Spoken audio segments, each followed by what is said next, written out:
Greetings. This is Justin Allen with the Elite Nurse Practitioner. Welcome to the Elite Nurse Practitioner Show, podcast dedicated to nurse practitioner entrepreneurism and achieving financial freedom, where I talk directly with nurse practitioners who need help. Listen up, our market is saturated. Jobs can be scarce. We are underpaid. We are undervalued. We are taken advantage of by the sharks within the healthcare system, and frankly, screw that. I'm sick of it, and it's time for a change. And listen, I'm here to help make that happen. We are powerful. We can forge a path where we are in control of our career and ultimately our financial and personal well-being. You do not need to submit to healthcare administrators and your doctor overlords. You do not have to take a measly salary. You do not have to work 50 to 60 hours a week. There is a different way, and I'm here to show you that path. This podcast is raw and unfiltered. I have not talked to the nurse practitioners in this podcast prior to the call outside of an email exchange to schedule the episode. What you're about to listen to is a consultation session between a nurse practitioner and myself. It is real, it is unscripted, it is unplanned, and I have no idea what we're going to talk about. Anything and everything can happen during our conversation. The nurse practitioners in these episodes are struggling with an issue in their professional or financial life, and they have reached out to me for help. My goal is to help the nurse practitioner with actionable advice that will enhance and improve their professional, business, and financial life. My other goal is to hopefully help my nurse practitioner sisters and brothers build a more productive, powerful, and free life. So I hope the content and information within these podcast episodes does just that. All right, onto the episode.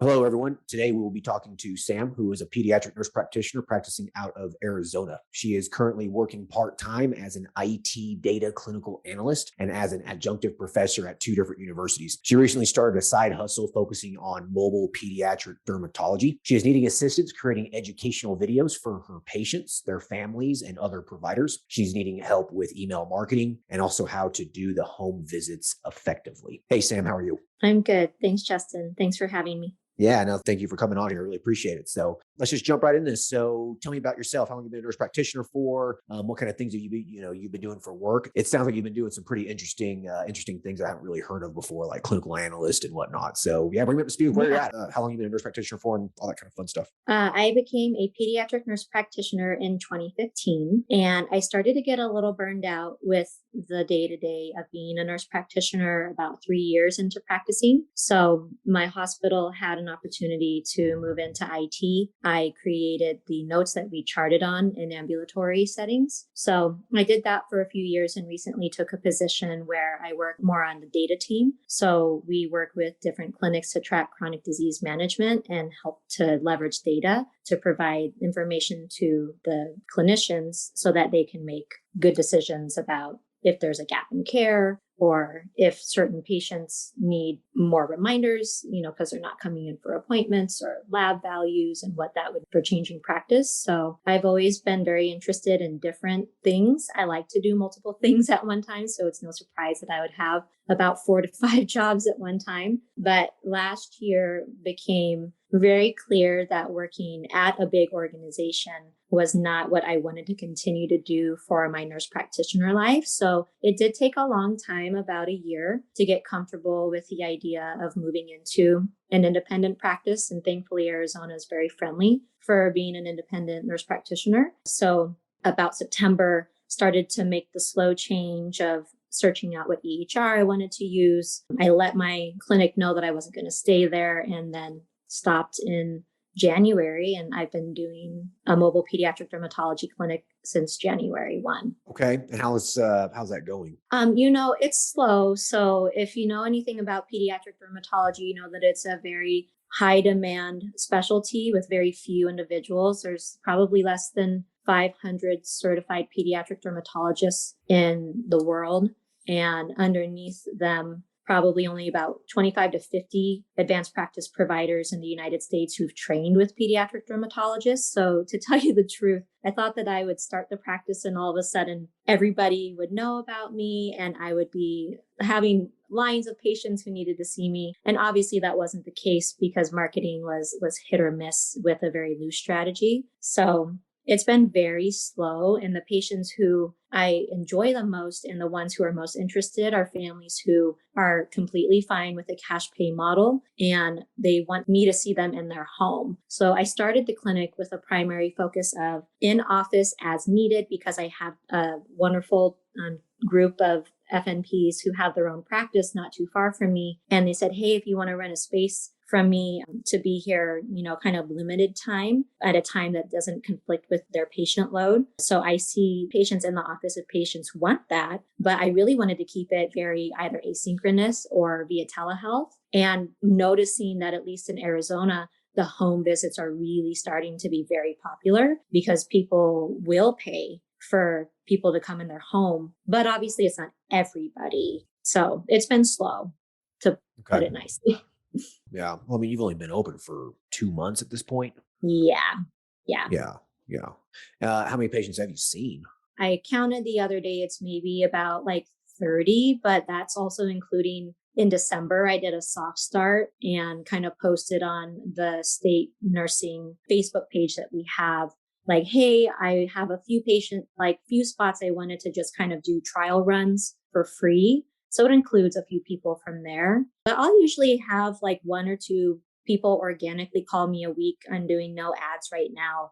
They just search pediatric dermatology. And because there's not a lot of specific pediatric dermatology in the area, they seem to find me and call me. And some of them, usually schedule one or two patients a week. It's not the numbers that I would want to see, but for right now, I'm okay with kind of growing slowly because of all the other jobs that I have, as well as I do speaking. I partner with industry and I do speaking through them. And then I work with the National Association of Pediatric Nurse Practitioners in different leadership roles. So I don't know exactly where I want the practice to fall in the future with how much time. I guess I'll put it this way. I don't foresee myself ever having this practice as a full time because I like to have my hands in different things. But I do want to build it in a way that is sustainable without me having to lose my work-life balance and now needing to put a lot of time into the practice once it does start getting busy. Sure. Because I've got too many other things going on. And it's just my nature, unfortunately, to be involved in more things than I have time for. Well, I mean, this is such a specific service, for it to be a full-time practice. I think that would take a long time to build up. And I mean, I just don't know if that's possible. I mean, it could be, but if you want to keep it part-time, then keep it part-time. And so a couple things strike me here is that it sounds like your SEO is going to be probably a critically important component of this. So people are finding you, you're scheduling a couple patients a week and they're just finding you. They're looking for you. Mm-hmm. Right. Mm-hmm. So I should tell you something there. I mean, I think that's where you're going to be getting a lot of your patients here. Because I mean, marketing just, cold call marketing, basically just putting ads in front of people's faces. They don't really care about you until they need you. Yes. And so they're going to find you when they need you, right? When the kid has a weird rash or something. Right. So I think that from a marketing perspective here, I think that the best way to go is going to be ensuring that you are coming up for various keywords because I think people are just going to be actively looking for you. Yeah. You don't need a pain management specialist until you're in pain. Right. Yeah. So with that said, I think your website needs to be spectacular. They need to land on your website. It needs to look great. All right. You need to convert them when they land on your site. So it needs to look really, really good. It needs to showcase your experience, your talents. It needs to describe your services in depth. I would even consider maybe having a weekly blog post or article or something on the website. This will increase your visibility online. It'll make it look like that you are the expert at this. You're not making it look like it, but you're just showing off that. You're showcasing it to the world. And so people will read the articles. Wow, my kid's going through that right now. I'm going to call this lady up. You know what I mean? And it'll increase your visibility on Google and search engines and stuff. So I would definitely recommend doing that. Maximize the SEO aspects of this. All right. Do you think that hiring an SEO expert is necessary? Because I've heard SEO is very involved. So there are some technical aspects of SEO, and then there's going to be some more subjective kind of aspects of it. And by that, I mean like you writing the articles, right? Okay. you're the expert at that. You're not going to hire someone to write these Right. articles for you. Like you're the specialist here. Like you are the expert, right? So Right. that aspect of SEO is going to be based off of you. And then there's Hmm. going to be some technical aspects of SEO that's what you would hire an SEO specialist for. This Yeah. is like tagging headlines and interlinking inside your website, linking out to other websites, stuff like that. Okay. Um, Sorry. would you create the blog, put it on your website, and then post it on social, or would you post on social and then bring it back to the No, website? no, you would just have a WordPress based website to where the blog's Uh-huh. already integrated into it. Yeah. So you would write it in Word, for example, Okay. copy it, post it over into your WordPress, the back end of the website. It would publish Uh, it on your website, kind of like the Elite MP, my articles. That's right. pretty much what I do. Like I write it in Word, drag it over to my WordPress blog on the back end, put it in there, link stuff out, press publish. It publishes on the website. And then I basically just copy that and then post it on social. Okay. All right. Yeah. The only person I've got a quote from on SEO was like 400 a month. In your experience, can it range lower? Does it get even higher on an average? Oh, you could spend a lot. I mean, you could spend thousands of dollars a month with SEO, which I really think is unnecessary in your case because you're the only kid in town doing this, really. You know what I mean? So you don't Yeah, have like a lot of competition here. I don't. Yeah, it's me and the Right. hospital and a few other practices that say they're PEDS term, but they're not necessarily. Right. You just having a blog and being derm specific, you'll outrank everyone. And so I think something very reasonable, 200, between 250 and $500 a month would be fine. And then Okay. once it's all set up and everything, a 3 to 6 month job, and then that's pretty much it. As long as you're posting the blog posts regularly, I don't think Hmm. you really need an ongoing SEO specialist for this. Okay. All right. Yeah. And they're the ones that help me with labeling it in a certain way. They're going to be labeling it and doing all Oh, the interlinking and like doing all that technical stuff. You can just talk okay. to my SEO team with the Elite MP marketing agency. They could help you if you wanted to go that route, or you could hire someone Okay. like off Upwork or something. Yeah. I love Upwork. Yeah. So yeah, like I said, the Elite MP marketing agency, or just hire someone off Upwork, either one. I mean, we specialize in practices. So yeah. So you have any questions about the SEO? No. Okay. So the other marketing aspects of it, you could put ads on social, Facebook, Instagram, Twitter. You could even make YouTube videos. I mean, there's a lot of ways for you to promote this. So it's going to be really up to you on how you want to do it. Again, it's going to be kind of cold calling. You know what I mean? Right. Which I did.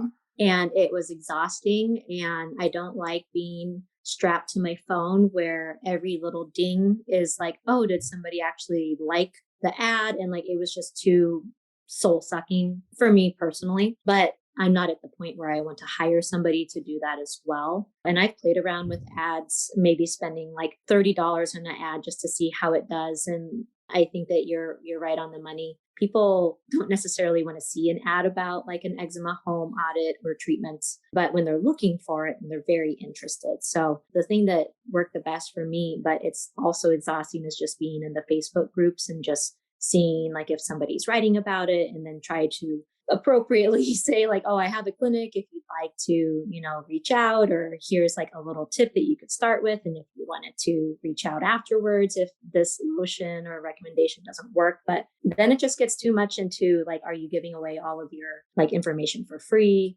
Because, dermatology, it's not that we don't have a lot to provide, but sometimes people just don't know good skincare products. And Right. I can't just like tell everybody everything that I recommend, because that's basically a visit for some people. Correct. Yeah. I mean, that kind of happens with me too with the Elite MP on my Facebook group. You know what I mean? Like Hmm. it can be exhausting. I mean, you're going in there, you're helping people, you're posting all the time and that kind of stuff. And so, yeah, with you doing that, yeah, it becomes like work, right? Yeah. And so with that said though, instead of getting in Facebook groups and stuff all the time and posting stuff and whatnot, if you created videos on YouTube Hmm. and you talked about the stuff on your articles and whatnot, people are going to find those things, Hmm. Yeah. And so if you wanted to really blow this up, and you were willing to get licenses in multiple states, you could really form a pretty powerful telemedicine practice here. And if you had YouTube videos and these kinds of things, people are going to find you. They're going to book appointments with you in multiple different states. I mean, there's a lot of different options you have here. Yeah, I was going to ask you, how many states are you licensed in and how much work does it take for each license? Well, I mean, at one time I was licensed in like 6 states. Right now I'm licensed in 1 because I'm only providing men's health services in Yeah. 1 state at this time. Yeah. I'm not advertising out of state for telemedicine. I just advertise in my state and it works. I have more than enough patients. So with something like this, pretty specialized, I would say at least 4 to 6 states. Yeah. That's my I did. recommendation with any telemedicine practice, be in at Okay. least 4 states, at least 4. Yeah, I'll have to go back. I did purchase your telehealth class. I'll have to go back and listen to that again. When it comes to videos, I was looking at one platform, Teachable, and Yep. putting content on there. I just didn't know. And then obviously there's YouTube. So I didn't know what you tend to recommend because there is so much information that I repeat over and over and over again. And I would love for there to be a balance of, hey, you could buy this class for like $10 and you can listen to what I recommend for acne management for over-the-counter products, over-the-counter. Right. I mean, and then if you still want an appointment, then you can come, and schedule. You can't really create a course on YouTube. Okay. So this is going to be paid. This will be a paid for service, right? That's what I was Right. thinking. Yeah. Okay. So like I said, there's 2 wings here, paid, non-paid. Non-paid, your marketing efforts, right? The organic YouTube videos. Hey, listen, this is a quick trick for treating, acne before, I don't know, prom pictures or whatever. You can just make little stupid videos that are like 3 minutes long or whatever, That's going to promote your practice and your services, right? It's going to promote it. People are going to find those videos. And then if they're interested, they'll then go to your website, right? So that's free content. It's like all the articles and blogs and everything on Elite MP, right? It's all free. You can learn a lot of stuff from these podcasts and my articles. It's free. Yeah. And so you would do something similar. Now, if you want to create these courses, an in-depth, how to treat acne with over-the-counter medications and supplements and vitamins and whatever, and you make it like a 30-minute long or an hour long kind of course, so to speak, then yeah, you could host that on Teachable, Kajabi, Thinkific. I mean, there's all kinds of course hosting sites online. It doesn't really matter which one you pick. They're pretty much all the same thing. Okay.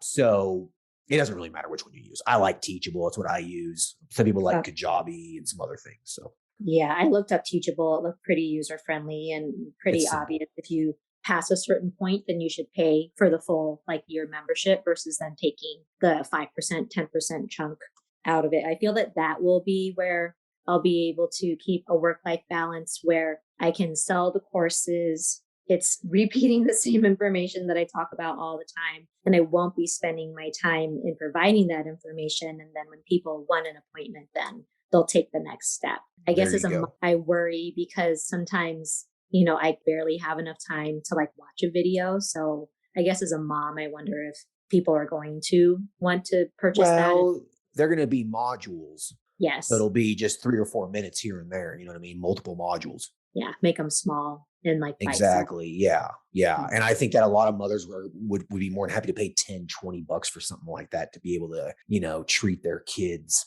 hand, foot, and mouth or whatever. I'm not trying to rob people on the price. Right. And that's going to build a passive income stream for you. And if you market this appropriately and have a lot of this organic content on your website, you can have people that buying this from across the country, Yeah, that's the hope. And then right there in Arizona, you can actually see patients, or if you get licenses in other places too, sky's the limit here, really. This is a very, very scalable, growable business. You could really grow this multiple ways. Yes. I just need to clone myself so I can have the time to do it. Yeah. Well, it's welcome to being an entrepreneur and a business owner. You don't have much time. I've said it before in another podcast, pick 3 things. Family, friends, business, or pick 2 of the 3, family, friends, business. You can't have all 3. It's almost impossible. Sometimes it feels like it. Yeah. Yeah. Like family and business is basically me. And I have some friends, but I don't spend as much time as I used to with them. You know what I mean? I know. I've been talking about that a lot too. Yeah. But anyways, though, so do you have any other questions about that? I don't. I think that it helps to solidify that that is a good route to take because the business itself here, it's going to grow slow because I'll probably end up staying cash pay. I am going to get insurance, but to have a passive income. And at this point, I've been talking nationally on the topic of atopic dermatitis and work with different national organizations. So I feel like I should almost leverage that status, I guess is the only word that I could think of. And then they could buy Absolutely. so we'll see how it goes. Yeah, no, I think you're in a very, very powerful position here. I really do. I think that you could really have one hell of a business here. I think it's a great idea. That's the problem is probably a lot of NPs, we have a lot of great ideas, but then getting it to fruition and then actually following through with it is really hard for me. Yeah. It's doing one thing at a time. And then before you know it, after a year passes by, you've built this amazing business. Yeah. Yeah. That's just what it is. You just got to do one thing at a time. Once it's Mm-hmm. complete, you move on to the next thing. And you move on to the Mm-hmm. next thing. What's the next project? Mm-hmm. You know? Mm-hmm. Yeah. Yeah.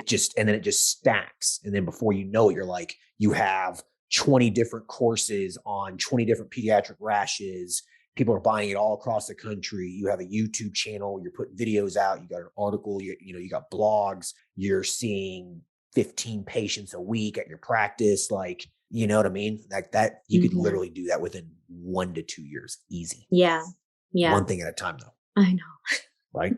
I didn't release this podcast when I first started Lead NP. I just did articles. Lead NP, 2 years later, I have a podcast, right? Yeah. One thing at a time. One thing at a time. Right. You could do it. I mean, hell, you already started the business.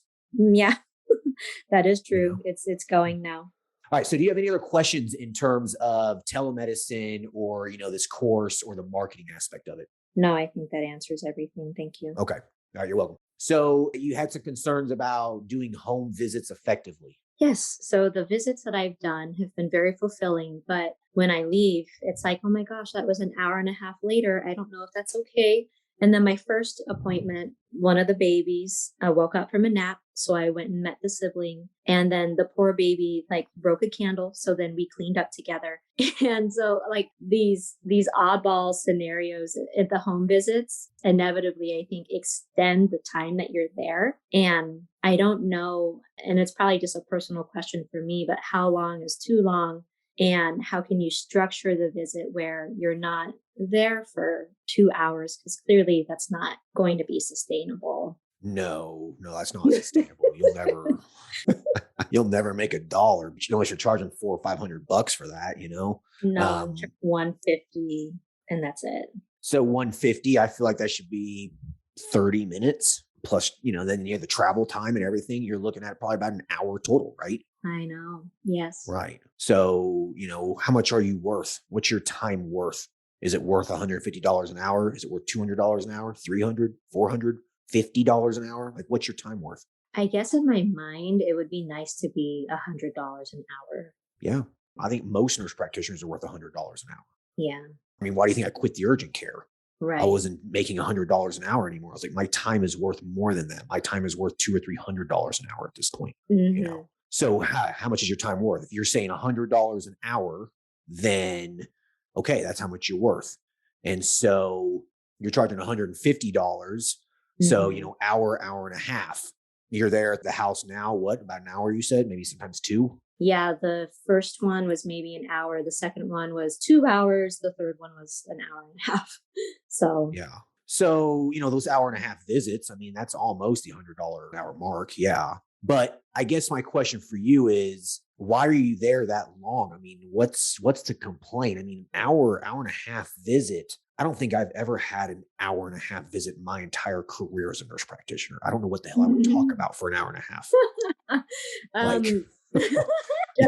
Parents have a lot of questions, and I take on the mindset of, at least when I worked at the hospital, sometimes you would see a patient and they would never come back for whatever reason. It wouldn't be because of my quality of care. They can't get a hold of us. They can't make an appointment. The family just drops off. And so I try to really provide a lot of education, like all the education possible for managing eczema. Very specifically, that's the one that can take so long. And so that's why I was thinking about the courses, because the information is rinse, wash, and repeat with some customization with families, what they have questions about. But it ends up taking that long because there's so much to review. In the clinic, if a patient no-showed, like say a new patient came in, the next one no-showed, it's a new eczema, I would easily spend an hour with them if I had time to go over everything. And different with families and kids, because sometimes kids, similar to what happened in the home where the candle broke and then we cleaned it up, kids just, they gotta go potty, they need to have a meltdown. And so there's a lot of pauses rather than as adults, we could have a conversation together and in 5 minutes get all the information that we need. So I think that just with working with peds, it kind of extends that time period. And I think I'm overcompensating because I am a new clinic and I want to provide very good care and I want to get good patient satisfaction and good reviews. So not that I don't give the same quality care when I'm seeking a review or not, but it ends up being a long time. It's probably a me problem. Yeah, this is a problem pretty prevalent amongst nurse practitioners. They're spending a lot of time, but that's one thing the patients like. So, I mean, you don't want to go away from that, but you also have to be effective as well, right? You have to be efficient. Yeah. So my thought was going the exact route your thoughts were. This is where you would have the course. So instead of sitting there for an hour talking about atopic dermatitis, eczema, whatever it is, you get in there, do the examination, make the diagnosis, discuss the treatment options, prescribe them the meds, whatever it is that you're going to do. Be in, be out, treat them, diagnose them. The education component, then you would just be like, hey, listen, maybe just very, very brief, 10, 15 minutes. This is what eczema is, whatever. For a more in-depth discussion, people that I visit with get free access to my online educational platform. That it's a paid membership. It's a paid course, but I came here and saw you. So you get access to this for the next 30 days, for example. Okay. That's a good idea. A time limit. Yeah. Do a time limit. You get access to this for the next 30 to 60 days or whatever it is that you feel like is necessary. Please watch module 1, 6, and 7. It goes over atopic dermatitis, eczema, whatever it is. Okay. And then, they get in there. They can learn all they want. They can maybe message you with a question or something. I think that would make you very, very efficient. And you'll be able to get in and out of there a lot faster. That's a good idea. I could bring something that already has everything printed on it and just highlight the ones that they should look at. But, you have all of these for the next 30 days if you really wanted to sit here and study everything. That's a good idea. Exactly. Yeah. And people love that. They can just log in there. They can watch the course. They can go through the modules, learn more about the disease process. You know what, though? I bet you half the people probably would never even log in. I know. They probably don't care. They just want the medication. They just want their kid treated, not get the hell out of my house. No, and that is true. I have all of the intent of listening to things, but unless it's really easy and I don't have to watch it, that's why podcasts are so great, because you could be driving and you don't have to be watching anything. So, right. Well, they should be able to stream that too, the audio, Yeah. So, that's true. That's true. I think that would be, that'd be a great idea. And I think that you could also, include that in the, what's included in your visit section of your website. That's a big selling point. I think that's really cool. Yeah. Okay. Thank you. I like this direction. Yeah. Yeah. And just try to be as, focused as possible. I did home health as an RN for a couple years. And so I was one of the most efficient home health RNs that the agency had. I got in, I took care of business, and I was out. Okay. Like I just didn't chit chat with the patient. I mean, I talked to him and whatnot, you know what I mean? But once that IV was done, I'm done, Yeah. Once the labs were drawn, I'm out. So I think that you have to just be very, very focused. You know what I mean? Like, what is it that you're there for? If I hired you to come see my kids rash, I'd want you out of my house in 15, 20 minutes. That's true. Think about it that way. Some people are just like, okay, come on. Like, just what's wrong with my kid? That is all right, true. Thanks for the script. All right, fantastic. Get the hell out of my house. You know what I mean? Like, all right. Good perspective. Right. I mean, you can gauge that. Some people want the in-depth education and want to chit chat and stuff, but some people don't. Yeah, no, that's true.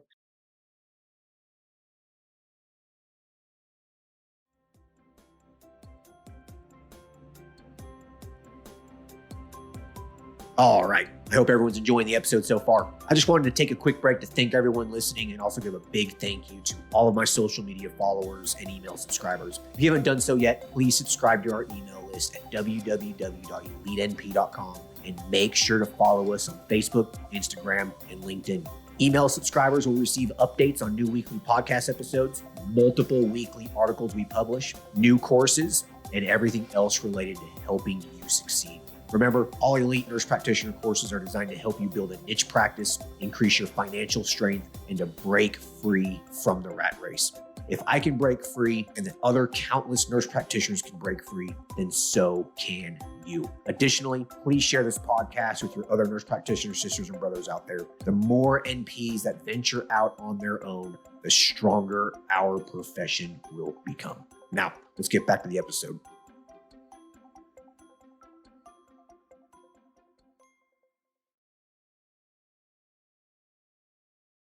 So I am going through the credentialing process because there's been so many patients who they're interested, but they really want to use their insurance. And I still do want to serve a population that needs insurance coverage. But do you know how I would blend? What if it's an insurance patient, but I go to their house and insurance doesn't cover a home visit for a clinic visit? Can you charge them a surcharge for the travel fee at least? And then I'll bill them the same as almost like a telehealth visit, or you're in the office, it's just at your house? Or is that a question for a lawyer? I mean, I don't see why you couldn't bill for, the travel costs if it's private insurance. With Medicare or Medicaid, you might start running into some issues. Yeah. Yeah. But with private insurance, though, you should be able to tack on whatever you want for any kind of non-covered service. Okay. I'll have to look into that. I think that you have to ask the insurance company what they cover. I mean, there should be some guidelines or something about, what's covered for the home visit or whatever. I think it's assumed that travel is, part of the reimbursement though. Oh, okay. Sure. If you're billing for a home visit. Right. But don't quote me on that. Okay. I am not an expert with insurance. Yeah, no, I won't. I'll probably just find the health insurance companies and see if I could talk to anybody remotely helpful. Now, I mean, I do know some people that just charge for a standard E&M code. Uh-huh. And they just leave it at that. For home visits? And they don't even, yeah. I don't know if that would reimburse enough is the problem. Well, you figure, a level 4 visit with a private insurance company, I would charge at least a level 4 visit. With private insurance, this is going to be a new level 4, right? I mean, you're looking at anywhere between, $120 to $160 reimbursement. Okay. That's the problem. I know what to expect with insurance because at the old job, I had no idea what I made per level. It would always be a level 4 for the most part. Right. Well, with Medicaid, for example, some states Medicaid reimbursement rates for even a level 4 visit's garbage, like $80, Yeah. For a new level 4, $100 or something. Like it's not that much. So what you'll have to do is you're going to have to, again, be efficient here. You're seeing someone with Medicaid only being reimbursed $80. You do not need to be in that house for an hour and a half. No. I mean, your time's valuable. This is a business at the same time, Right. So this is where having a brick and mortar practice has its benefits. Okay. Because you can see a higher volume of patients. Yeah. Same thing with telemedicine too. So how you could structure this possibly is that insurance could be maybe telemedicine only, or some certain insurances telemedicine only. Maybe just do mobile as cash. There's a lot of different ways you could structure this. Yeah, I was thinking that as well. Something along those. But listen, you've already seen 30 patients in 2 months. And they've paid you cash. I mean, how much money have you made in the last 2 months? $4,500 or something? Well, maybe I had more free patients than I thought.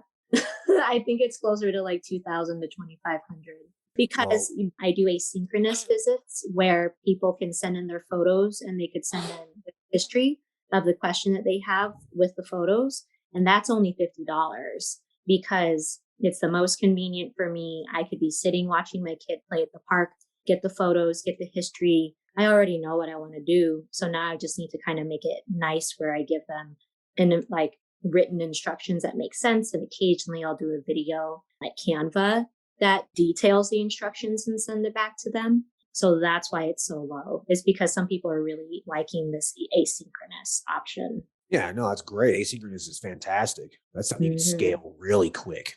Mm-hmm. I mean, I'd say continue doing that. That's a no-brainer. Okay. I think some of the money here really might be in these educational products. I agree.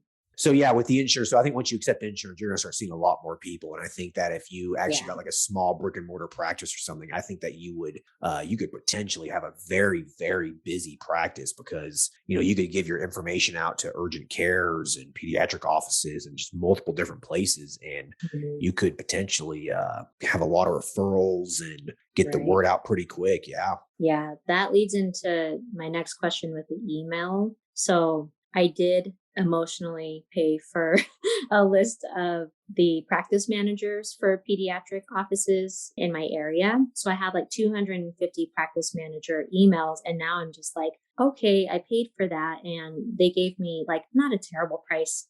At least if I were to sit down and call everybody and try to ask for it, I was like, no, I'm not going to do that. How much did you pay for that list? It was like $250 for, It's not that I bad. think, 150 or 300 practice manager emails, because I figured then they could disperse it to all of the people in their clinic rather than me paying for the 3,000 Right. pediatrician at like even 15 cents a pop. It was just a lot of money. But now I don't know necessarily, should I think about using an email marketing platform to create content that kind of pushes to these referral sources and different content that goes to people who are interested in the practice, but they, like they sign up for emails on events and updates, but they're not necessarily my patient.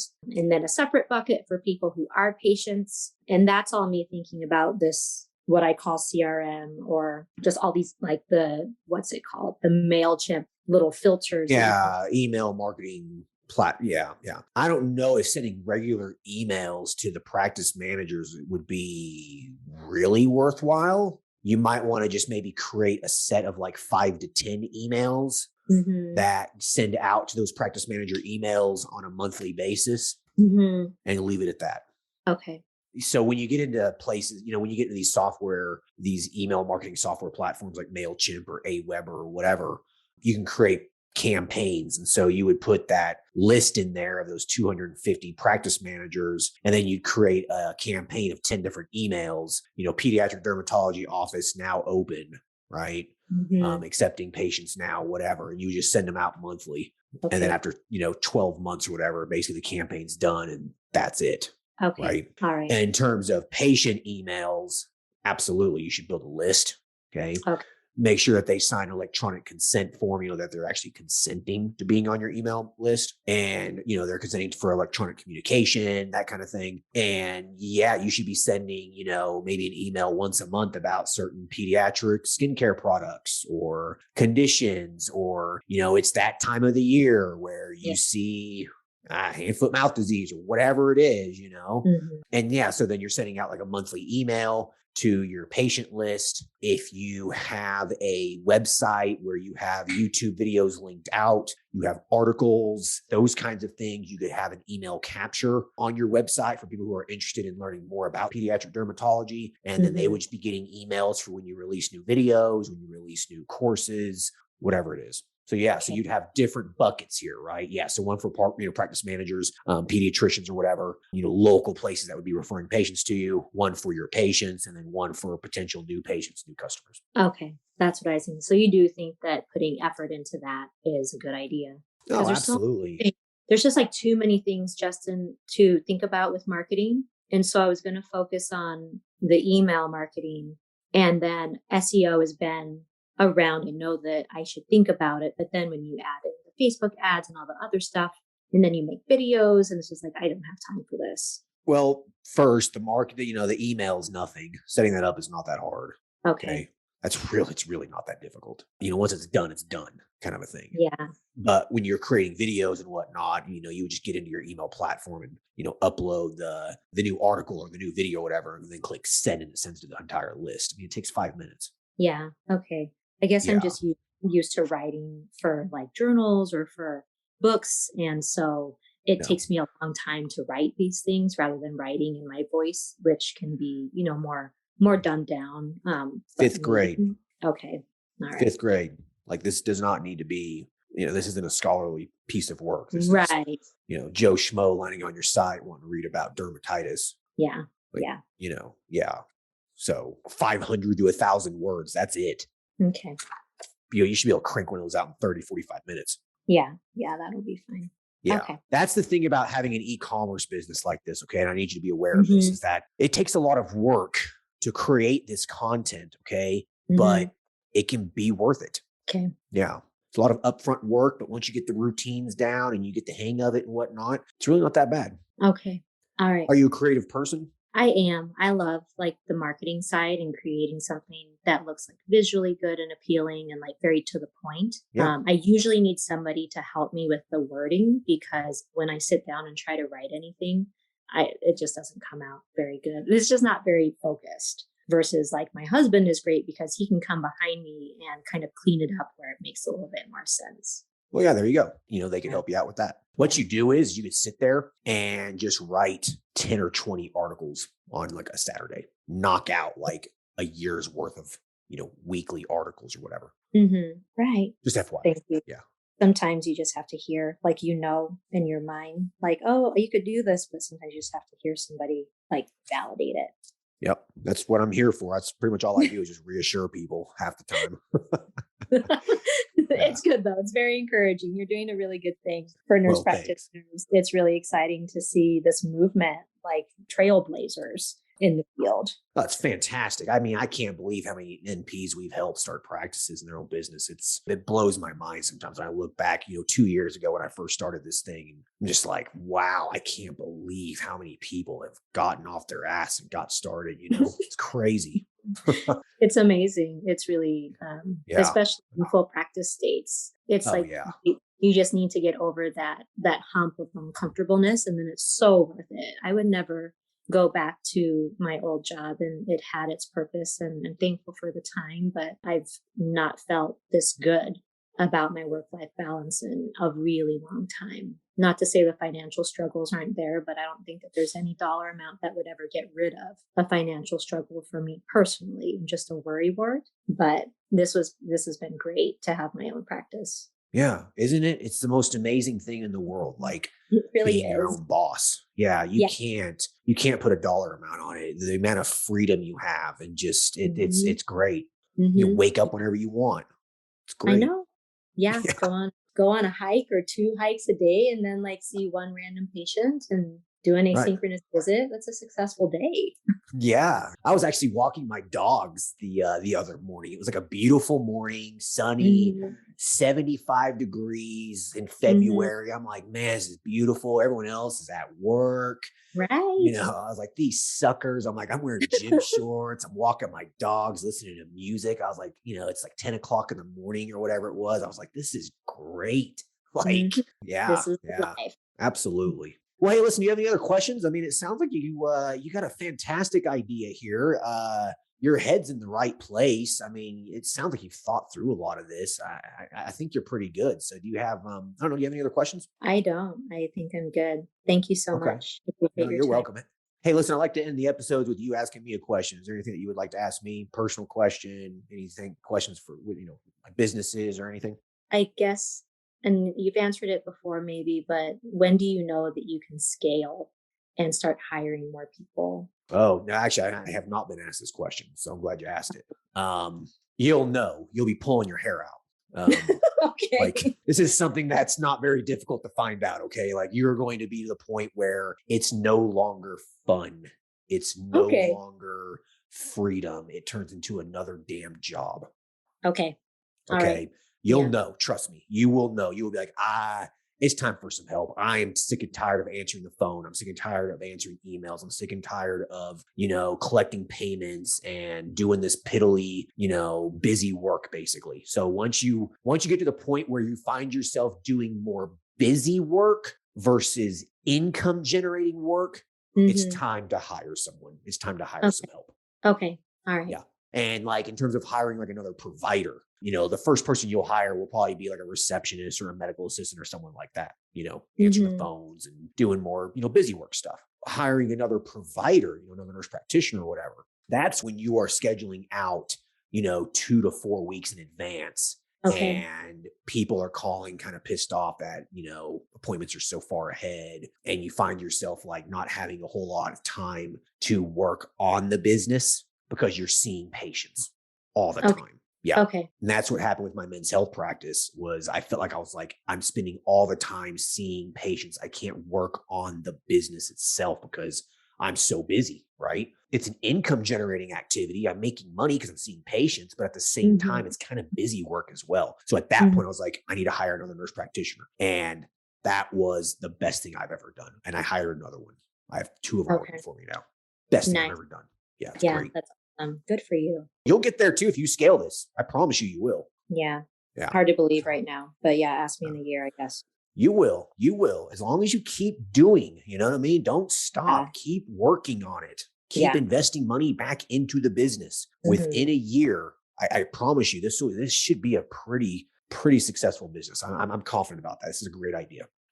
Thank you. You're welcome. All right. Well, listen, it was a pleasure talking to you. Likewise. Thank you. I appreciate your time. Thank you. Bye.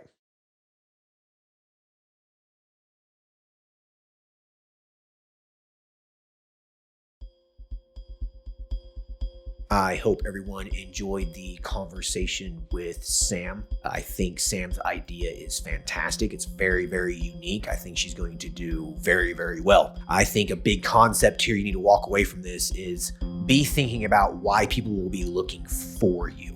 Okay. A big part of marketing is going to be the SEO. It's going to be the how easy is it for people to find you. You need to make it very, very easy for potential patients to find you. If you are hard to find, you're going to have a difficult time getting patients, okay? In her case, I don't think she needs to advertise this a whole lot. Advertising on Facebook and Instagram and whatnot, I don't think there will be a huge return on investment for it because people are only going to be looking for her when their children have a problem. And so that she needs to make it as easy as possible for people to find her. And the way you do that is by having lots of content on your website, having a Google business listing, and ranking as high as you possibly can on search results. So make it easy for the patient to find you and you will get more patients, okay? SEO is so important in today's market. A big chunk of my men's health patients find me by just looking up men's health in my area. The same thing with medical cannabis. It's hard to just advertise that cold to people, okay? Typically, they're going to be looking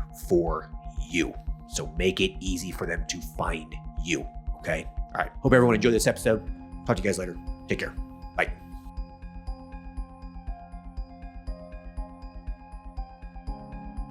Thank you for listening to the show. Quick legal disclaimer. The content of this podcast is meant for informational and entertainment purposes only and should not be used as legal, financial, medical, regulatory, or practice-specific advice. For information pertaining to your specific legal, financial, medical, or practice-specific needs, please be sure to consult with your lawyer, CPA, medical director, and or your state's practice laws and the most up-to-date clinical guidelines. As always, do your due diligence when it comes to any information found online and in podcasts. The content in this podcast is copyrighted by Galaxy Medical Southwest 2022 and cannot be duplicated, rebroadcasted, or reproduced without our written permission.